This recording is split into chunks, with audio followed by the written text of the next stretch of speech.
this fiat system, this MMT, modern monetary theory system, is not working. It's getting worse. It is that balloon that Gary Cardone had described, that it's going to pop. It is going to pop at some point, unless we stabilize it. I think that Bitcoin can be a stabilizing force as an anti-inflationary asset that can back some of these things. It can back bonds.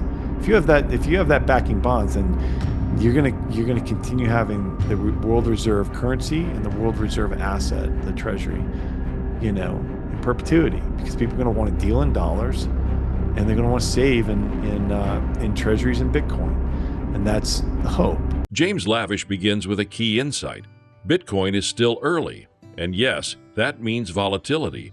But that volatility isn't a flaw, it's a feature of adoption.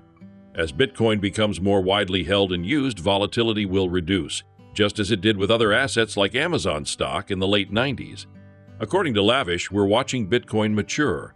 Over time, it will behave less like a risky tech investment and more like a stable store of value asset, superior even to gold. Please take a little time to like this video, subscribe to the channel, and turn on post notifications for more videos like this.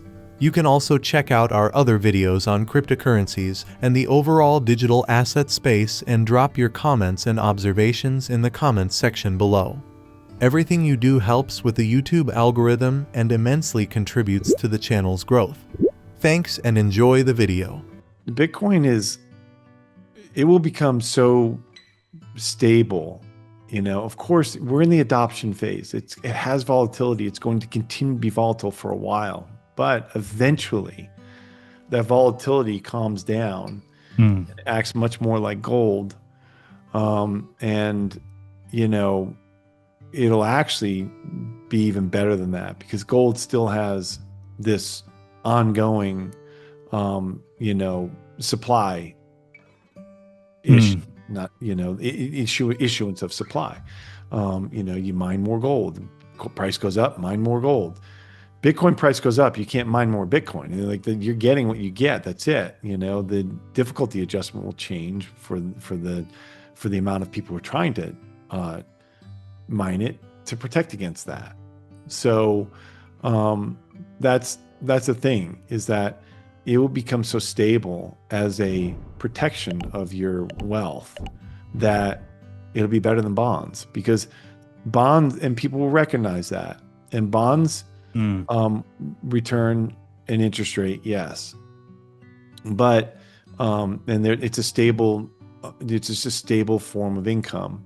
And so there's a need for that. So I'm not saying bonds will go away, but I'm saying that it'll strengthen certain currencies like the US dollar, especially if the US government takes and puts Bitcoin on its balance sheet. And if it starts creating this reserve that they're talking about, yeah, they've got some in there, but it's an eyebrow hair compared to the amount of assets they have, the amount of liabilities they have. So I do believe that they're going to do that at some point, and when they do, that will help strengthen the dollar, because the dollar, the worry about is hyperinflation eventually in all these currencies. And I know people are listening, they're thinking the dollar's been the main currency forever. No, it hasn't. It has not been the main currency forever. We've had countless currencies fail over thousands of years. This is the latest experiment. The latest experiment is, let's just put everything on paper and keep, borrowing against it, and just expanding that amount of paper that we issue, so each of them is worth less every single day.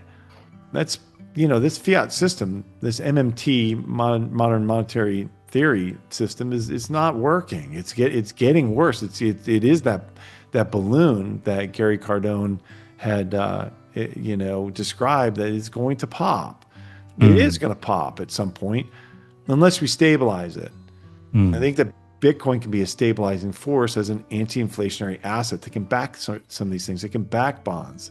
If you have that backing bonds, then you're gonna continue having the world reserve currency and the world reserve asset, the treasury, in perpetuity, because people are going to want to deal in dollars, and they're going to want to save in treasuries and Bitcoin, and that's the hope. Again, there are two different use cases for those.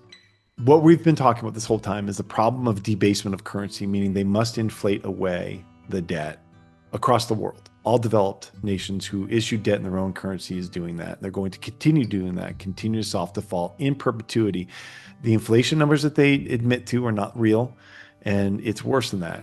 The inflation of assets around the world is much more closely tied to the expansion of the money supply, expansion of leverage, liquidity. Okay. So, and they need to continue that. Well, the Bitcoin network is backed by all the miners and all the hash and all that powers the network is backed by 80 terabytes of energy. So, terawatt hours of energy. So 80 terawatt hours of energy. So for people who aren't scientists or electricians, that's the equivalent of the power of 21 full-scale nuclear reactors running 24/7. So that makes it nation state level resistant.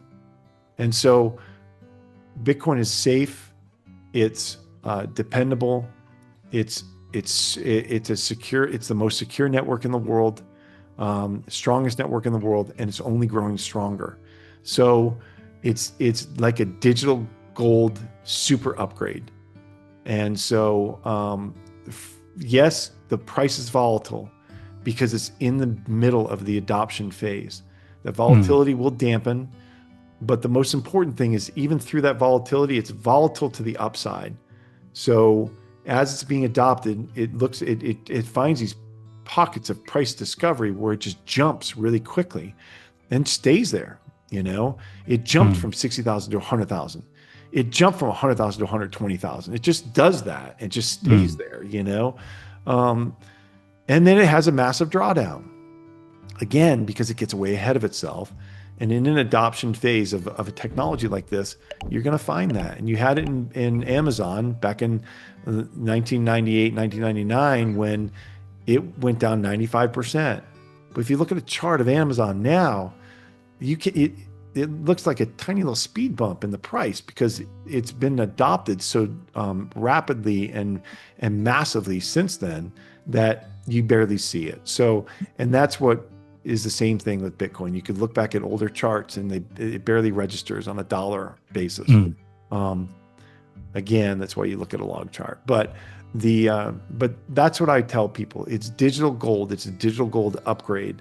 And so I have more conviction in Bitcoin as an investment and as a secure asset than anything I've ever been involved in my 30 years in Wall Street, and it's not even close. So the risk reward for this asset to me is compelling, and it's something that I intend to be involved in for a very long time.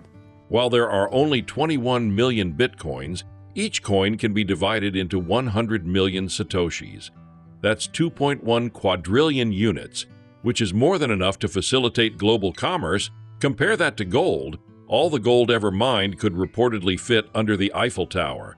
Yet we use it as a benchmark for value. Bitcoin has better divisibility and transportability and infinite potential for integration into modern finance. So what is Bitcoin? Well, I would think of Bitcoin like digital gold. The difference is it's on chain and it's perfectly auditable.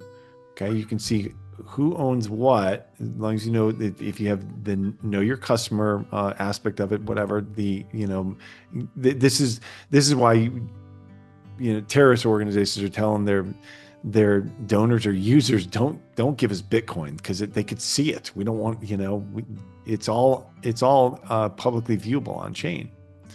Anyway, perfectly auditable. So if you say that you have a certain amount of money in a wallet that is in escrow, for instance, for a transaction, you can see exactly what's in there on the time chain. You can't do that with gold. Gold is problematic. You have it. If you have physical gold that's stored in a vault somewhere, maybe in the Bank of England, maybe in Switzerland, then it might be like it happened to JP Morgan, $50 million worth of gold-plated nickel. You have to literally cut into the bar, or you do physical tests on it, chemical tests on it to see that it's real. Not with Bitcoin. You know exactly what it is. It's also so easily transferable. It is, it would take you weeks or months to move $1 billion of gold across the world, because you can't just send it on an airplane. You need people and trucks and drivers and armored vehicles and security and boats, and it would take you a long time to move $1 billion of gold. You can move $1 billion of Bitcoin in 10 minutes.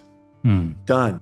One person to another for a fraction of the cost, for a few dollars, as opposed to however millions of dollars it would cost to move that much gold. So that's number 2.